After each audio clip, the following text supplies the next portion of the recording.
നമ്മൾക്ക് പലർക്കും ഇംഗ്ലീഷ് പഠിക്കുമ്പോൾ ഒരു ബുദ്ധിമുട്ടായി തോന്നുന്നത് ഇതിൻ്റെ ഗ്രാമറാണ്. ഗ്രാമർ കുറച്ച് കോംപ്ലിക്കേറ്റഡ് ആണ്, ശരി തന്നെയാണ്. എന്താണ് നമ്മൾ ഗ്രാമർ പഠിക്കുമ്പോൾ ശ്രദ്ധിക്കാനുള്ളത്? ടെൻസാണ് കാര്യമായിട്ട് ബുദ്ധിമുട്ടുള്ളത്. എന്തുകൊണ്ടാണിത് ബുദ്ധിമുട്ട്? നമ്മൾ എല്ലാ ടെൻസിലും ഒരു സെൻറ്റൻസ് ഉണ്ടാക്കുമ്പോൾ ശ്രദ്ധിക്കേണ്ട ഒരു കാര്യമുണ്ട്. കർത്താവ് എന്ന് പറഞ്ഞാൽ മിക്കവാറും എല്ലാ സെൻറ്റൻസുകളും തുടങ്ങുന്നത് കർത്താവിനെ കൊണ്ട് തന്നെയാണ്. സബ്ജക്റ്റ്, നമ്മുടെ സബ്ജക്റ്റ് എന്ന് പറയും. ഈ സബ്ജക്റ്റിൻ്റെ എണ്ണം നോക്കിയിട്ട് ആണ് നമ്മൾ പിന്നീടുള്ള വെർബിൽ മാറ്റം വരുത്തണോ വരുത്തണ്ടേ എന്ന് തീരുമാനിക്കുന്നത്. അപ്പോൾ സബ്ജക്റ്റിനനുസരിച്ചിട്ട് പിന്നീടുള്ള വെർബിൽ നമ്മൾ ചേഞ്ചസ് വരുത്തുന്നു. ഇതാണ് പഠിക്കാൻ കുറച്ച് പ്രയാസം. അപ്പോൾ ഒരു സെൻറ്റൻസ് ഉണ്ടാക്കുമ്പോൾ നമ്മൾ പറയുമ്പോഴും ആദ്യം ശ്രദ്ധിക്കേണ്ടത് ഇത് സബ്ജക്റ്റ് എത്ര എണ്ണാണ്, ഏകവചനാണോ ബഹുവചനാണോ എന്നാണ്. ഏകവചനം എന്ന് പറഞ്ഞാൽ ഒരെണ്ണത്തിനെ പറ്റി പറയുമ്പോൾ ഏകവചനം, ഒന്നിലധികം ആണെങ്കിൽ ഒന്നിൽ കൂടുതലാണെങ്കിൽ അത് ബഹുവചനം. അപ്പോൾ ഇതിൻ്റെ ഇങ്ങനത്തെ കോംപ്ലിക്കേഷൻ ഇല്ലാതെ ധാരാളം സെൻറ്റൻസുകൾ, ഗ്രാമറിൻ്റെ സങ്കീർണതകളില്ലാതെ തന്നെ ഒരുപാട് സെൻറ്റൻസുകൾ ഇംഗ്ലീഷിലുണ്ട്, ടെൻസുകളിൽ തന്നെ ഉണ്ട്. അത് പഠിക്കാൻ നമുക്ക് എളുപ്പമാണ്.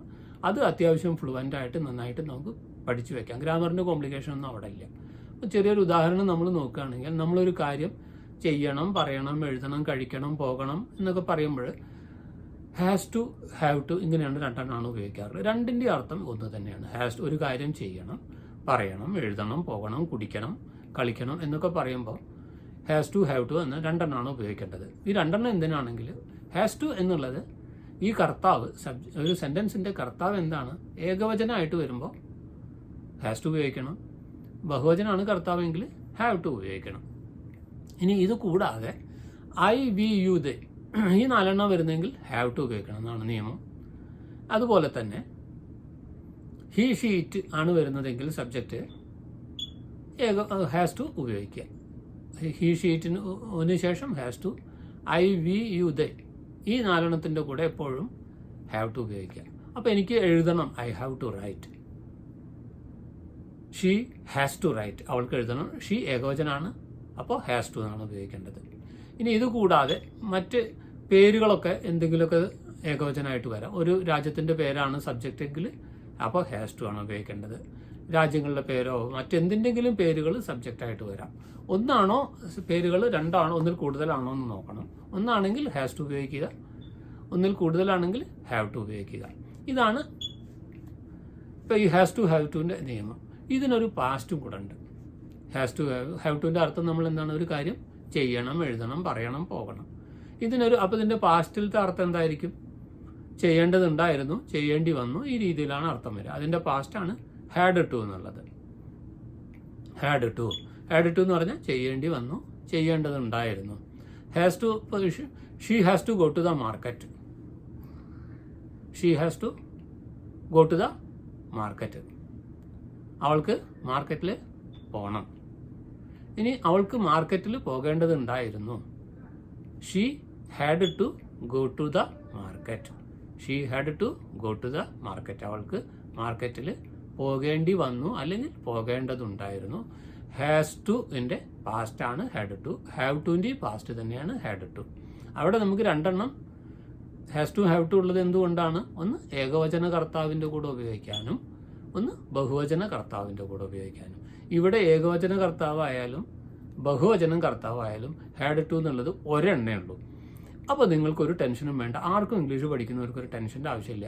കർത്താവ് ഒന്നോ എത്രയോ ആയിക്കോട്ടെ, ഹാഡ് ടു എന്ന് ഉപയോഗിച്ചതിന് ശേഷം വെർബിൻ്റെ ആദ്യത്തെ രൂപമായ പ്രസൻറ്റ് രൂപം ഉപയോഗിച്ച് കഴിഞ്ഞാൽ ഈ രൂപത്തിലുള്ള സെൻറ്റൻസ് വരും. I had to go to the market yesterday. എനിക്ക് ഇന്നലെ മാർക്കറ്റിൽ പോകേണ്ടി വന്നു, പോകേണ്ടതുണ്ടായിരുന്നു. I had to go to Bombay. എനിക്ക് ബോംബെയിൽ പോകേണ്ടി വന്നു, പോകേണ്ടതുണ്ടായിരുന്നു. ഇനി ഐ പോയിട്ട് വി ആണെങ്കിലോ, we had to go to Bombay. They had to go to Bombay. അവർക്ക് ബോംബെയിലേക്ക് പോകേണ്ടി വന്നു, പോകേണ്ടതുണ്ടായിരുന്നു. You had to go to Bombay. ഈ രീതിയിൽ നിങ്ങൾക്ക് എത്ര വേണമെങ്കിലും മില്യൺസ് ഓഫ് സെൻറ്റൻസസ് നിങ്ങൾക്ക് ഇതിൽ ഉണ്ടാക്കാൻ കഴിയും. ഇവിടെ ശ്രദ്ധിക്കാനുള്ളത്, കർത്താവ് എന്തോ ആയിക്കോട്ടെ, ഇവിടെ ഹാഡ് ടു എന്ന് ഉപയോഗിച്ചിട്ട് വെർബിൻ്റെ പ്രസൻറ്റ് രൂപം, ആദ്യത്തെ രൂപം ഉപയോഗിക്കുക. റൈറ്റ് എന്നുള്ളതിൻ്റെ റൈറ്റ്, റോട്ട്, റിട്ടൺ എന്നുള്ള 3 രൂപത്തിൻ്റെ ആദ്യത്തെ രൂപം റൈറ്റ് എന്നാണ്. She had to go to the market. Go എന്നാണ് പറഞ്ഞത്. ഗോ, വെൻറ്റ്, ഗോൺ എന്നുള്ള 3 രൂപമുണ്ട്. അതിലത്തെ ആദ്യത്തെ രൂപം പ്രസൻറ്റ് രൂപം ഗോ എന്നാണ്. അപ്പോൾ she had to go to the market. ഇവിടെ നിങ്ങൾക്ക് യാതൊരു കൺഫ്യൂഷൻ്റെ ആവശ്യമില്ല. ഹാഡ് ടു ഉപയോഗിച്ചിട്ട് വെർബിൻ്റെ പ്രസൻറ്റ് രൂപം, ആദ്യത്തെ രൂപം ഉപയോഗിച്ച് കഴിഞ്ഞാൽ ഇതാ ഈ രീതിയിലുള്ള സെൻറ്റൻസ് ആവും. ഒട്ടനവധി കാര്യങ്ങൾ, എനിക്ക് ഇന്നലെ ഹോസ്പിറ്റലിൽ പോകേണ്ടി വന്നു, അവൻ ഇന്നലെ ഹോസ്പിറ്റലിൽ പോകേണ്ടി വന്നു. He had to go to the hospital yesterday. Had to. He ആണെങ്കിലും ഷീ ആണെങ്കിലും ഇറ്റ് ആണെങ്കിലും ഐ ആണെങ്കിലും യു ആണെങ്കിലും വി ആണെങ്കിലും ഹാഡ് ടു എന്ന് നമുക്ക് ധൈര്യമായിട്ട് ഉപയോഗിക്കാം. ഹാസ് ടു, ഹാവ് ടു പോലെ ഇവിടെ രണ്ടെണ്ണമില്ല, ഒരെണ്ണേ ഉള്ളൂ. കർത്താവ്, ഇവിടുത്തെ ഗുണം കർത്താവ് ഏതാണെങ്കിലും എത്ര എണ്ണാണെങ്കിലും ഹാഡ് ടു എന്നുള്ളത് നമുക്ക് ധൈര്യമായിട്ട് ഉപയോഗിക്കാം. ഹാസ് ടു, ഹാവ് ടു പോലെ തരംതിരിച്ച് ഉപയോഗിക്കേണ്ട കാര്യമില്ല. അതാണ് പറഞ്ഞ് ഗ്രാമറിൻ്റെ കോംപ്ലിക്കേഷൻ ഇല്ലാതെ മില്യൺസ് ഓഫ് സെൻറ്റൻസസ്, എത്ര സെൻറ്റൻസ് വേണമെങ്കിലും ഹാഡ് ടു ഉപയോഗിച്ചിട്ട് നിങ്ങൾക്ക് ഉണ്ടാക്കാൻ കഴിയും. ഇത് വളരെ പഠിക്കാൻ എളുപ്പമാണ്. ഒരു കാര്യം ചെയ്യേണ്ടതുണ്ടായിരുന്നു, പോകേണ്ടതുണ്ടായിരുന്നു, പറയേണ്ടതുണ്ടായിരുന്നു, കഴിക്കേണ്ടി വന്നു, ചെയ്യേണ്ടി വന്നു എന്നൊക്കെ പറയാൻ നമുക്ക് ഹാഡ് ടു ഉപയോഗിക്കാം. ഞാൻ ഇന്നലെ അവിടെ പോയപ്പോഴെനിക്ക് കാപ്പി കുടിക്കേണ്ടി വന്നു. എനിക്ക് വേണ്ടായിരുന്നു, താല്പര്യമില്ലായിരുന്നു. But I had to drink. I had to drink. എനിക്ക് കുടിക്കേണ്ടി വന്നു. I was not interested, but on their insistence I had to drink coffee. On their insistence I had to drink coffee. അവരുടെ നിർബന്ധപ്രകാരം ഐ ഹാഡ് ടു ഡ്രിങ്ക്, എനിക്ക് കുടിക്കേണ്ടി വന്നു. ഇതുപോലെ ഗ്രാമറിൻ്റെ ഒരു കോംപ്ലിക്കേഷനും ഇല്ല. ഇതുപോലെ ഒട്ടനവധി സെൻറ്റൻസുകൾ നമുക്ക് ഉണ്ടാക്കാൻ കഴിയും. ഇതുകൂടാതെ വേറെയും ടെൻസുകളുണ്ട്. ഇതുപോലെ നമ്മൾക്ക് ഗ്രാമറിൻ്റെ സബ്ജക്റ്റ് ഏകവചനമാണോ ബഹുവചനമാണോ ഒന്നും നോക്കാതെ തന്നെ കണ്ണടച്ച് ഉപയോഗിക്കാൻ കഴിയുന്ന പ്രയോഗം, യൂസേജാണ്. ഇത് നന്നായി പഠിച്ചു വെക്കുക. ഒന്നേ ഓർമ്മിക്കാനുള്ള ഒരു കാര്യം, ചെയ്യേണ്ടി വന്നു, പറയേണ്ടി വന്നു, പറയേണ്ടതുണ്ടായിരുന്നു, കഴിക്കേണ്ടതുണ്ടായിരുന്നു എന്ന് പറയേണ്ട സന്ദർഭങ്ങളിൽ ഓർമ്മിക്കുക. ഹാഡ് ടുവിന് ശേഷം വെർബിൻ്റെ ആദ്യത്തെ രൂപം ഉപയോഗിക്കുക. അപ്പം ഞാൻ അവിടെ ഇന്നലെ മാർക്കറ്റിൽ എനിക്ക് പോകേണ്ടി വന്നു.